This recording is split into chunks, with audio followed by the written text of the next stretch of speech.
कुछ लोगों के डर से बहू के साथ गलत नहीं करूँगी।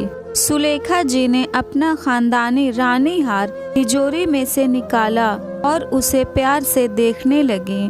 तभी उसे खोजते हुए उसकी ननद अंबिका और बेटी बबली आ गईं। रानी हार को देखते ही दोनों की आंखें चमक उठीं। वाह भाभी, ये रानी हार तो अभी भी वैसे ही दमक रहा है जैसे माँ के गले में चमकता था। अंबिका ने हसरत भरी नजरों से देखते हुए कहा, बुआ सही कह रही हैं मम्मी, इस रानी हार की चमक फीकी नहीं हुई है। बबली की भी नजरें उसी हार पर टिक गईं। चमक क्यों फीकी होगी? खानदानी हार है, पुराने समय का खरा सोना है। इसमें पुरखों की परंपरा के तहत सास अपनी बहू को देती है और आज मैं इसे अपनी बहू को दूंगी। सुलेखा ने हार को डिब्बे में पैक करते हुए कहा, भाभी आप एक बात कहना भूल गई कि सास अपनी बहू को तब देती है जब वो वंश को आगे बढ़ाने वाला संतान यानी पुत्र को जन्म देती है, लेकिन आपकी बहू ने पुत्री को जन्म दिया है। लोग 10 तरह की बातें पहले ही बना रहे और अब आप उन लोगों को और बातें कहने का मौका दे रही।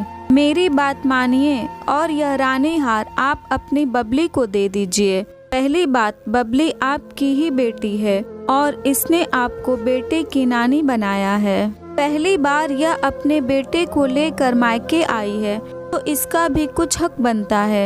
यह रानी हार देने से इसके मायके में भी इज्जत बढ़ जाएगी।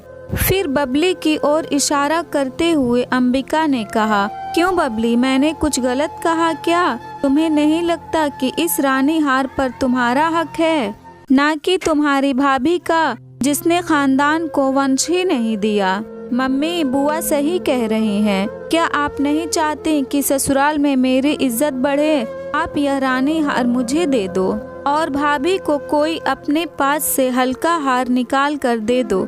बबली ने अपनी बुआ की बात का समर्थन किया। चुप रहो तुम दोनों की लालची नीयत अच्छे से समझ रही हूँ। लोगों का क्या, लोग तो कुछ भी कहते हैं। लोगों के डर से क्या मैं सही और गलत की पहचान भी भूल जाऊँ? कुछ लोगों के डर से मैं बहू के साथ गलत नहीं करूँगी। ये रानी हार इस खानदान का है और इसी खानदान की बहू को ही मिलेगा। शर्म आती है मुझे कि तुम मेरी बेटी और आप मेरी ननद हैं। लालच में तुम लोग यह भी बिसरा बैठी हो कि तुम दोनों भी इसी खानदान की लड़की हो। लड़की होने के कारण तुम लोगों को सब कुछ लड़कों से अधिक ही मिला, कम कभी नहीं।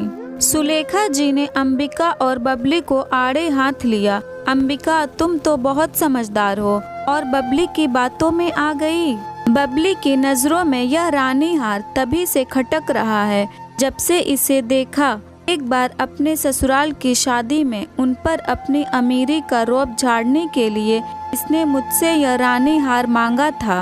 मैंने विश्वास करके इसे दिया भी, लेकिन रानी हार पाते ही इसकी नीयत डोल गई और वापस करने से इनकार कर दिया। जब भी हार के बारे में पूछती तो यह बहाने बनाती। जब इसे कहा कि रानी हार या मायका दोनों में एक तुझे चुनना होगा, तब बहुत ही भारी दिल से इसने वापस किया और अब कोई ना कोई मौका ढूंढती है जिसे रानी हार यह ले सके।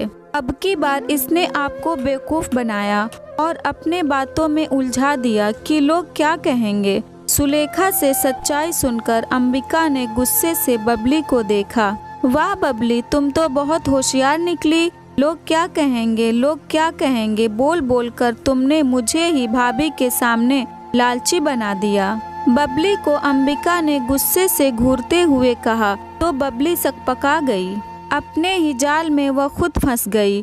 भाभी, मुझे माफ कर दीजिए। आप खानदान की परंपरा निभाइए, मैं आपके साथ हूँ। मैं बाहर जाकर सब इंतजाम देखती हूँ और आप बहू को देख लीजिए कि वो तैयार हुई कि नहीं। और हाँ भाभी, बहू को यह हार पहना दीजिए।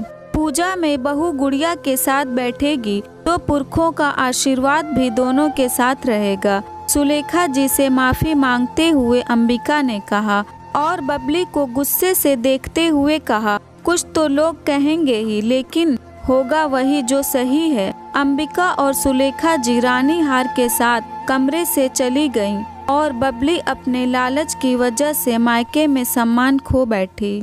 अगर ये स्टोरी आपको अच्छी लगी हो तो इस वीडियो को लाइक करें और नए हैं तो हमारे चैनल को भी सब्सक्राइब करें।